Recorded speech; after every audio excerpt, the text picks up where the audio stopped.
نحمده ونصلي على رسوله الكريم اما بعد فاعوذ بالله من الشيطان الرجيم بسم الله الرحمن الرحيم قل يا عبادي الذين اسرفوا على انفسهم لا تقنطوا من رحمة الله ان الله يغفر الذنوب جميعا انه هو الغفور الرحيم وانيبوا الى ربكم واسلموا له من قبل ان ياتيكم العذاب ثم لا تنصرون واتبعوا احسن ما انزل اليكم من ربكم من قبل ان ياتيكم العذاب بغتة وانتم لا تشعرون صدق اللہ العظیم۔ درود شریف پڑھ اللہم صل علی محمد وعلی آل محمد کما صلیت علی ابراہیم وعلی آل ابراہیم انک حمید مجید اللہم بارک علی محمد وعلی آل محمد کما بارکت علی ابراہیم وعلی آل ابراہیم انک حمید مجید۔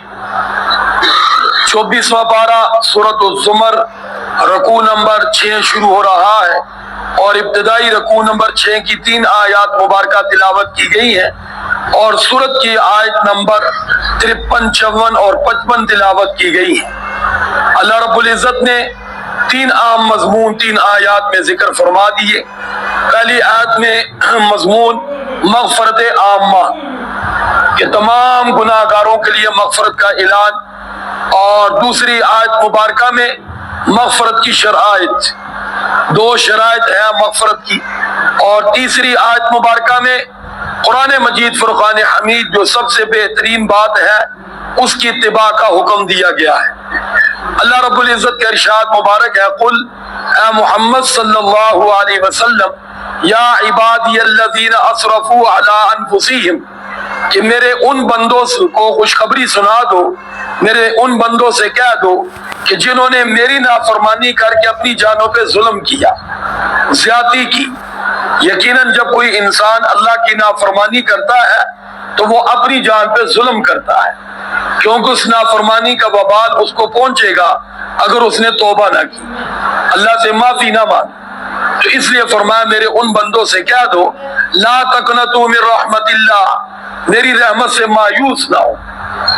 غلطی ہو گئی ہے، گناہ ہو گیا ہے، تو اب فرمایا کہ اس کا ازالہ کرو، بجائے یہ کہ ہے افسوس ہو گیا چلو جو ہونا وہ ہو گیا، نہیں، اللہ کی طرف رجوع کرو، اور فرمایا کہ اللہ کی رحمت سے مایوس نہ ہو۔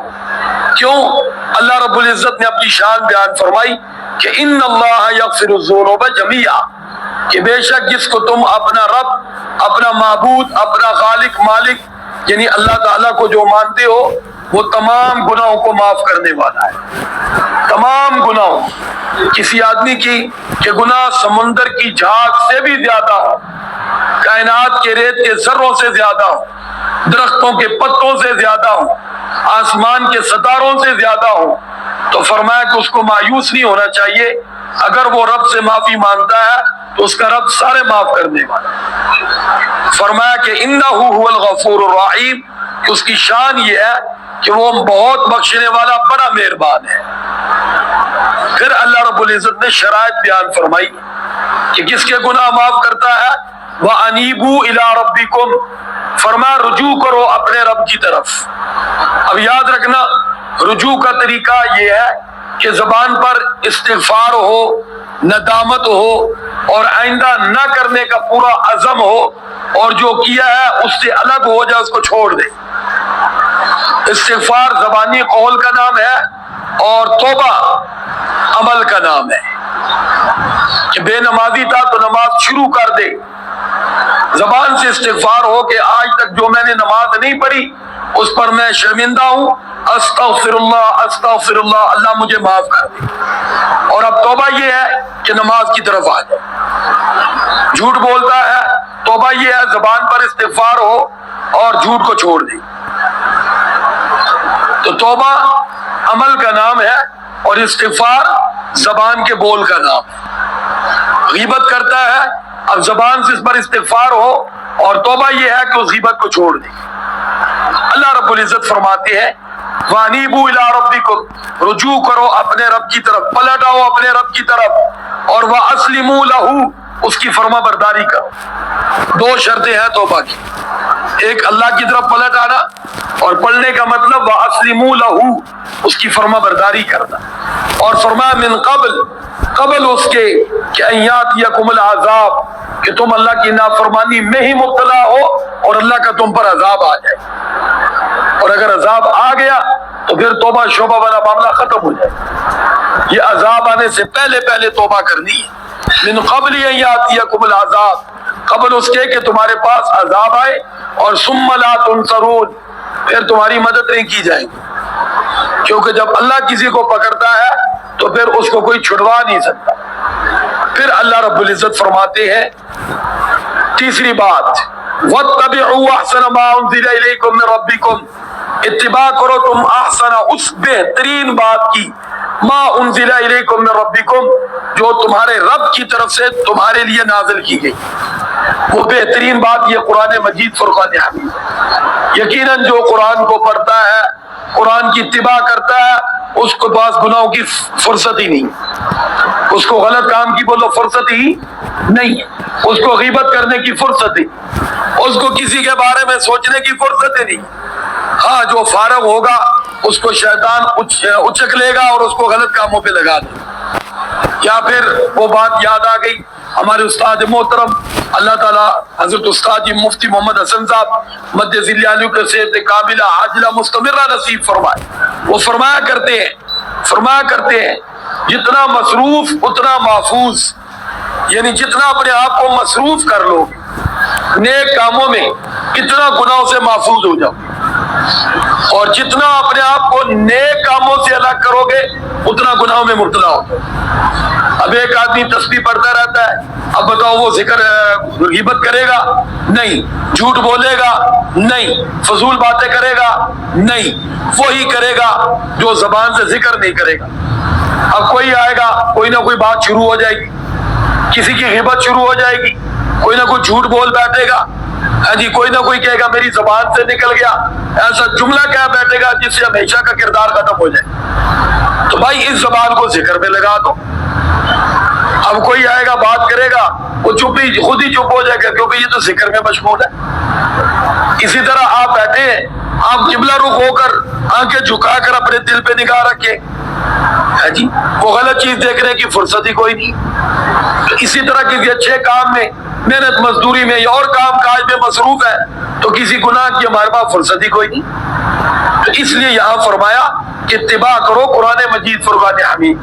جب اس کی اتباع کرو گے تو نفس اور شیطان کی اتباع کا موقع ہی نہیں ملے گا، آپ کو کسی غلط چیز کا موقع ہی نہیں ملے گا کہ آپ اس پر عمل کریں گے، کیونکہ آپ تو اچھا کام کر رہے ہیں۔ جو اچھا کام کر رہا ہوتا ہے یقیناً بیک وقت ساتھ برا کام تو نہیں ہو سکتا، ہاں بری نیت ہو سکتی ہے، اس کو درست کر لے، شروع اور آخر میں یہ کہتے ہیں یاد ہے یہ کام تیری رضا کے لیے، وہ کام اچھا بھی ہو جائے گا، اللہ کے لیے بھی ہو جائے گا۔ تو نیت تو ویسے بھی دل کے ارادے کا نام ہے، زبان سے کہنا ضروری بھی نہیں ہوتا۔ تو اللہ رب العزت فرماتے پھر یہاں بھی کہ قرآن کی اتباع کر لو من قبل اس کے کہ تم قرآن کو چھوڑ کر کسی اور راستے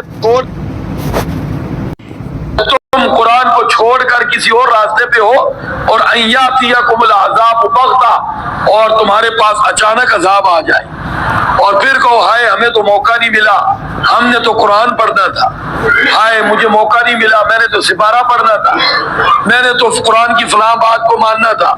بھائی اس سے پہلے مان لو۔ دیکھو یہاں تینوں چیزوں پہ ان یاتیا من قبل اس کے ہاں جی کہ توبہ کر لو، قبل اس کے کہ موت آ جائے، ہاں جی، ہاں اپنی اصلاح کر لو، قبل اس کے کہ عذاب آ جائے، اپنی اصلاح کر لو، قرآن کی طرف آ جاؤ، قبل اس کے کہ اللہ کا عذاب آئے اور بغتہ اچانک آ جائے۔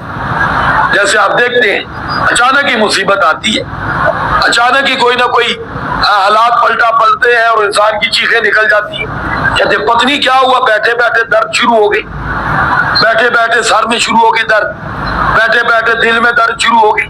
تو یہ ہوتا بھائی ایسے ہی ہے، یہ سارے کام اچانک ہی ہوتے، چلتا کاروبار اچانک ٹھپ ہو گیا، پتہ نہیں کیا ہو گیا. تو یہ ساری چیزیں یہاں ذکر کی گئی، بغت اچانک. پھر اللہ رب العزت فرماتے وَأَنْتُمْ لَا تَشْعُرُونَ، اور تمہیں خبر بھی نہ ہو.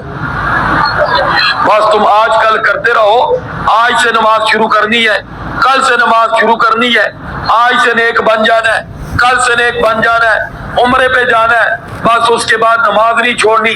ہاں جی بس میں نے حج پہ چلے آنا ہے، حج کے بعد سارے غلط کام چھوڑ دینے. تو پتنی تجھے حج کا موقع بھی مل رہا ہے یہ نہیں ملنا، عمرے کا موقع بھی مل رہا ہے یہ نہیں ملنا، تیری زندگی میں شاید کل کا دن بھی آنا یہ نہیں آنا. ابھی جب ارادہ کر لیا تو ابھی سے بدل لو، ابھی سے بدل لو. اگلے لمحے کی کیا خبر. اور آپ نے دیکھا ہوگا کہ جو کل کرتے ہیں ان کی کل کبھی نہیں آئی، جو عمرے کی بات کرتے ہیں وہ عمرے سے آنے کے بعد بھی کبھی نمازی نہیں بنے. کوئی بنا تو مجھے بتا دو. میں نے تو کئیوں سے سنا کہ بس عمرہ کر کے پھر ہم نے اپنے آپ کو بدل لینا، اور میں نے 4 دن سے زیادہ ان کو نہیں دیکھا، بلکہ 4 دن بھی کیا دیکھنا. افسوس کی بات ہے، افسوس کی بات ہے، افسوس کی بات ہے، افسوس کی بات ہے، افسوس کی بات ہے. عمرہ کرنے کے بعد واپس آنے کے بعد 4 دن تو وہ نماز پڑھتے ہی نہیں، تھکاوٹ چڑھی ہوئی. حیرانگی کی بات ہے اپنی عمرے پہ وہ کیا کرتے رہے کہ اگر عمرے پہ تم نے باقاعدہ نماز پڑھی ہے تو یہاں کر تو تمہاری نماز چھوٹنی ہی نہیں چاہیے. کہ بھائی تم نے 20 21 28 دن جو باقاعدہ نماز پڑھی ہے وہاں کی برکات اور نماز کی ہاں جی وہ اثرات تیرے بدن پہ ہونے چاہیے کہ یہاں تھکاوٹ کیا چیز ہے. تو نے وہاں کون سے اللہ خیر فرمایا بیت اللہ شریف کو سر پہ اٹھا کے کھڑا رہا. ہاں جی کہ تجھے کیا ہو گیا یہ بولو بھائی، کون سی تھکاوٹ ہوتی ہے عمرے پہ کہ جو واپس آتی بندے کی نہیں اترتی. جہاز پہ تو 2-2.5 گھنٹے میں پتہ ہی نہیں چلتا. ہاں جی وہ انسان دائیں بائیں کے نظارے کرتا ہے، کہتے پاکستان بھی آ گیا. اور آگے ایئرپورٹ سے پیدل بھی نہیں آنا ہوتا بلکہ اسپیشل گاڑیاں لے کر آتی ہے. ہاں جی اور بیگ کو ہاتھ بھی نہیں لگانا ہوتا بلکہ گلے میں ہاتھ ڈالے جاتے ہیں. سمجھ مجھے تھکاوٹ والی بات کی نہیں آتی کہ حاجی صاحب کو تھکاوٹ کون سی ہے. بولو بھائی، عمرے والا ہو یا دوسرے حج والا. تو اب مجھے فلسفہ کہتے حاجی صاحب تھکے ہوئے. بھائی حاجی صاحب کیا کر گیا یہ؟ تو وہاں آپ مجھے ایمان سے بتاؤ تھکاوٹ والا کون سا کام ہے؟ بولو بھائی کوئی کام تھکاوٹ والا نہیں. مثال طور پہ بیت اللہ کا طواف ہے تو وہ تو کرنے کے بعد کمرے میں تھوڑی دیر سیدھ ہو تو وہ تو اتر جاتی ہے، کوئی اتنی تھکاوٹ والی بات بھی نہیں. صفا مروہ کی وہ چکر ہے وہ بھی ایسی بات ہے. اس کے علاوہ وہاں کوئی اور کام تھکاوٹ والا ہے ہی نہیں. بالفرض اگر اس کو بھی تھکاوٹ والا سمجھا جائے، ورنہ یہ تو محبت والا کام ہے، پتہ نہیں چلتا 7 چکر بھی پورے ہو گئے. یہ تو محبت والے کام ہے میرے بھائی. تھکاوٹ والے کام تو پتہ چلا جب اندر نہ بدلا تو وہ نہ بدلا، نہ وہاں بدلا نہ یہاں کے بدلا. تو اللہ تعالیٰ ہمیں سمجھ نصیب فرمائے.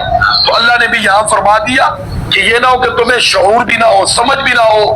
ہاں جی تم کو کہ بس یہ تھکاوٹ کے بعد نماز شروع کرنی ہے تو آپ بتائیں ان کی تھکاوٹ اتری کبھی نہیں. اب گن کے بتا دوں کتنے آئے ہوئے ہیں، کوئی نہیں نظر آتے اللہ کے بندے. اللہ رحم فرمائے. درود شریف پڑھ لیں. وآخر دعوانا الحمد للہ رب العالمین. اللہم صلی علی محمد وعلی آل محمد کما صلیت علی ابراہیم وعلی آل ابراہیم انکا حمید مجید. اللہم بارک علی محمد وعلی آل محمد کما بارکت علی ابراہیم وعلی آل ابراہیم انکا حمید مجید. لا الہ الا اللہ محمد رسول اللہ.